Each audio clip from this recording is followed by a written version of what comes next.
Modi sir, ખાસ કરીને અત્યારે ભાદરવી પૂનમનો મહામેળો 2024માં આયોજન થયું છે. સૌથી પહેલા તો અમને એ જણાવો, આજે ત્રીજો દિવસ છે, કેવો પ્રતિસાદ છે? ખૂબ જ મોટી સંખ્યામાં માઈ ભક્તો માના દર્શનાર્થે આવી રહ્યા છે. આજે ભાદરવી પૂનમ મહામેળાનો ત્રીજો દિવસ છે. ભક્તોનો અવિરત પ્રવાહ ચાલુ છે અને ભક્તોને કોઈપણ જાતની તકલીફ ન પડે એમની સર્વે વ્યવસ્થા સચવાય એ માટે જિલ્લા વહીવટીતંત્ર અને મંદિર ટ્રસ્ટ દ્વારા ખૂબ જ સુંદર રીતે આયોજન કરવામાં આવ્યું છે અને જુદી જુદી સુવિધાઓ ભક્તોને રહેવા માટે વિસામાં મંદિર તરફથી મંદિર આધારે 3 જગ્યાએ નિઃશુલ્ક ભોજનાલય દાતાઓના સહયોગથી પણ કરવામાં આવેલ છે. આ સિવાય પીવાનું પાણી અને આખો અંબાજી વિસ્તાર સ્વચ્છ રહે એ માટે સફાઈનું પણ સુંદર આયોજન કરેલ છે. પ્રસાદ જે અમારો મેઇન ટાસ્ક, એક મુખ્ય ટાસ્ક હોય છે કે પ્રસાદ લેવા માટે ભક્તોની બહુ ભીડ લાગતી હોય છે. આ વખતે આપ જોઈ શકો છો પ્રસાદનું પણ સુંદર આયોજન કર્યું છે અને લગભગ 1000 ગાણ એટલે કે લગભગ 3 લાખ કિલો, અંદાજે 3 લાખ કિલો જેટલો પ્રસાદનું અમે આયોજન કર્યું છે. જરૂરિયાત મુજબ પ્રસાદ બનાવીએ છીએ. આ સિવાય આખા અંબાજીને લગભગ સીસીટીવી કેમેરાઓથી સુસજ્જ કરી અને સલામતીની રીતે પણ જિલ્લા પોલીસ વડા સાહેબના અધિક્ષક સાહેબના નેતૃત્વમાં આખા અંબાજી સીસીટીવી કેમેરાઓથી સુસજ્જ કર્યા છે. અંબાજીથી દાતા અને હડાદ રોડ ઉપર 30 જેટલા પાર્કિંગ પ્લોટ એલોટ કર્યા છે અને એમાં સીસીટીવી કેમેરા, સાઉન્ડ સિસ્ટમ, તમામ સગવડો પાર્કિંગમાં પણ રાખી છે એટલે ભક્તોને કોઈ પણ તકલીફ ન પડે. અને પાર્કિંગથી અંબાજી મંદિર સુધી આવવા માટે પણ મંદિર ટ્રસ્ટ તરફથી નિઃશુલ્ક ફેરી સર્વિસ આ વખતે ચાલુ કરેલ છે, જેનો હાલ ભક્તો મોટી સંખ્યામાં લાભ લઈ રહ્યા છે. આખા અંબાજીમાં સાઉન્ડ સિસ્ટમ લગભગ 5 થી 6 કિલોમીટર વિસ્તારને સાંકળી લે એ રીતે આખી સાઉન્ડ સિસ્ટમ ગોઠવેલ છે એટલે કોઈપણ એનાઉન્સમેન્ટ થાય તો આ સમગ્ર અંબાજી વિસ્તારમાં એ સંભળાઈ શકે.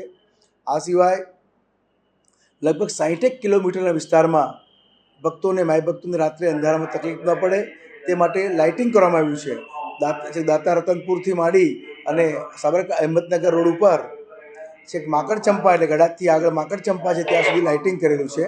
આમ તમામ પ્રકારની વ્યવસ્થા સુનિશ્ચિત કરવામાં આવી છે. વહીવટીતંત્રે ખૂબ જ કાળજીપૂર્વક માનનીય કલેક્ટર સાહેબના માર્ગદર્શનમાં આયોજન કર્યું છે અને ખૂબ જ સુંદર રીતે મેળાની ગતિવિધિ થઈ રહી છે. ખાસ સર, પહેલાના વર્ષોમાં અને આજના વર્ષોમાં જે રીતે સંઘો અને સેવા કેમ્પોમાં કેટલો વધારો થયો છે અને કેવી સુવિધા તમને વધારવી પડશે, કેવી રીતે તમે આને મેનેજ કરી રહ્યા છો? સંઘોમાં એવું છે કે સંઘો તો હજી હવે ખબર પડશે કેટલા આવ્યા છે, કારણ કે સંઘોનું મેં આખું ઓનલાઈન પોર્ટલ બનાવ્યું છે. એ સંઘો નોંધણી કરાવે છે એમાં અમે ઓનલાઈન એને દાતાથી અને દાતા પ્રાંત અધિકારી દ્વારા એને ઓનલાઈન એપ્રુવલ આપવાનું એક પોર્ટલ બનાવ્યું છે. એમાં જે સંઘો નોંધાય છે એ સંઘોને અમે એપ્રુવલ આપીએ છીએ. આ સિવાય જે સેવા કેમ્પો છે એની પણ ઓનલાઈન પોર્ટલ ઉપર નોંધણી કરીએ છીએ. લગભગ 300 જેટલા સેવા કેમ્પો મારા પોર્ટલ ઉપર નોંધાયા છે અને સેવા કેમ્પોના લોકો પણ ખૂબ જ સુંદર રીતે ભક્તોની સેવા કરી રહ્યા છે. સર, બીજું ખાસ એ સવાલ કે ગઈ ફેબ્રુઆરીમાં ખાસ મુખ્યમંત્રી ભૂપેન્દ્ર પટેલ દ્વારા ઓનલાઈન સેવા પ્રસાદનું ઉદ્ઘાટન કરવામાં આવ્યું હતું, તો કેવો હાલ પ્રતિસાદ મળી રહ્યો છે? કારણ કે ઘણા લોકોની માંગણી હતી કે અમને ઘરે બેઠા ઓનલાઈન પ્રસાદ મળી રહે. જી, ઓનલાઈન પ્રસાદ માટે આપણી વેબસાઇટનું પોર્ટલ છે અને જે આપે કહ્યું એમ જ્યારે માનનીય સીએમ સાહેબના હસ્તે ઉદ્ઘાટન થયું હતું એ સેવા પણ વિરત ચાલુ છે. ભક્તો ઓનલાઈન પોતાના ઘરે પ્રસાદ મેળવવા માટે ઓર્ડર કરે છે અને એને લગભગ 2-3 ડેઝમાં જ એના ઘરે પ્રસાદની ડિલિવરી થઈ જાય છે અને એમને કોઈ પણ જાતનો એમાં અવરોધ આવતો નથી. ખાસ કરીને છેલ્લો સવાલ, પહેલાના વર્ષોમાં ભક્તો જે પ્રમાણે આવતા હતા, આજના સમયમાં કેટલો વધારો, જે રીતે માઈ ભક્તોમાં કેટલો વધારો? સંખ્યાની હજી પૂરેપૂરી સંખ્યા મેળાના દિવસ બાકી છે, પણ લગભગ ભક્તોનો અવિરત પ્રવાહ હાલ આવતો જ રહ્યો છે એટલે છેલ્લે ખબર પડશે કે કેટલો વધારો થયો છે. એટલે સંખ્યાની એક્ઝેક્ટ ફિગર જે છે, અંદાજિત ફિગર એ આપણને પછી મળશે, પણ હાલ જોતાં લાગે છે કે મોટી સંખ્યામાં ભક્તો આવી રહ્યા છે અને આગામી દિવસોમાં પણ સંખ્યા વધશે. એક છેલ્લો સવાલ, શું અમારા દર્શક મિત્રોને ખાસ કરીને આપ સંદેશ આપવા માંગો છો આ મેળાને?